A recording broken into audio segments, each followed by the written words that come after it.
أعوذ بالله من الشيطان الرجيم. بسم الله الرحمن الرحيم. الذي له ملك السماوات والأرض والله على كل شيء شهيد.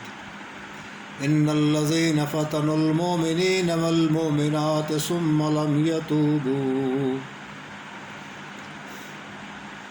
لم يتوبوا فلهم عذاب جهنم ولهم عذاب الحريق. إن الذين آمنوا وعملوا الصالحات لهم جنات تجري من تحتها الأنهار. ذلك الفوز العظيم فوز الكبير. ان بطش ربک لشدید. صدق اللہ العظیم. قرآن عظیم پارہ 23 سورہ البروج آیات 9، 10، 11. اور وہ اللہ کی ذات اپنی ذات میں آپ محمود ہے جو آسمانوں اور زمین کی سلطنت کا مالک ہے اور وہ سب کچھ دیکھ رہا ہے. جن لوگوں نے مومن مردوں اور عورتوں پر ستم توڑا اور پھر تائب نہ ہوئے، یقیناً ان کے لیے جہنم کا عذاب ہے اور ان کے لیے جلائے جانے کا عذاب ہے. جو لوگ ایمان لائے اور جنہوں نے نیک عمل کیے، یقیناً ان کے لیے جنت کے باغ ہیں جن کے نیچے نہریں بہتی ہوں گی. یہ ہے بڑی کامیابی. در حقیقت تمہارے رب کی پکڑ بہت سخت ہے. ان آیات مبارکہ میں اللہ رب العزت ہمیں اس حقیقت کی طرف متوجہ فرما رہے ہیں کہ دنیا کے اندر کچھ لوگ ایمان لاتے ہیں اور ایمان لا کر اپنے اللہ اور رسول کے ساتھ عہد کو نبھاتے ہیں اور اللہ کے حکم کے مطابق زندگی گزارنے کو ترجیح دیتے ہیں. اور انسانوں میں سے کچھ کفار اور منافقین ان اہل ایمان پر ستم ڈالتے ہیں اس پاداش میں کہ اس دنیا کے اندر وہ ایمان کی بات کرتے ہیں اور ایمان کے ساتھ زندگی گزارنا چاہتے ہیں،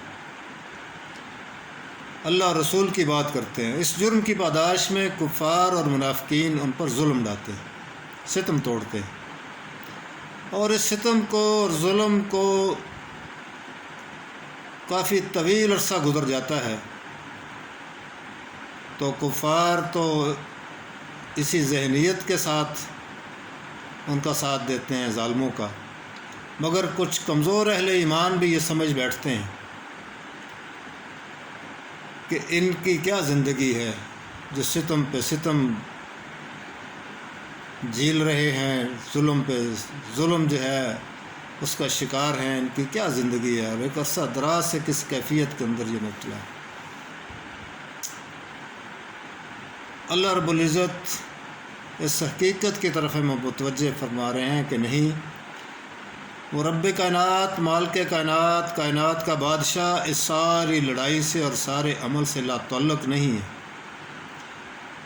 وہ دیکھ رہا ہے، ظالم کے جبر کو بھی دیکھ رہا ہے اور ایمان والوں کے صبر کو بھی دیکھ رہا ہے.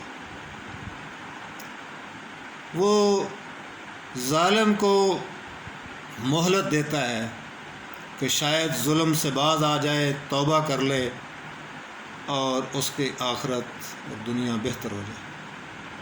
مہلت دیتا ہے. یا پھر اس بات کے لیے مہلت دیتا ہے کہ ظالم اپنے ظلم کے ڈھیر سے ڈھیر لگاتا جائے اور بالآخر زبان خلق یہ پکارے کہ اب ان کو سزا ملنی چاہیے اور سخت سے سخت سزا ملنی چاہیے. اور پھر جب وہ پکڑتا ہے اس کے پکڑنے کا وقت جو ہے اس کا فیصلہ وہ خود کرتا ہے، اور جب پکڑتا ہے تو نشان عبرت بنا دیتا ہے، اور دنیا صدیوں تک فرعون کے عبرتناک انجام کی مثالیں پیش کرتی ہے۔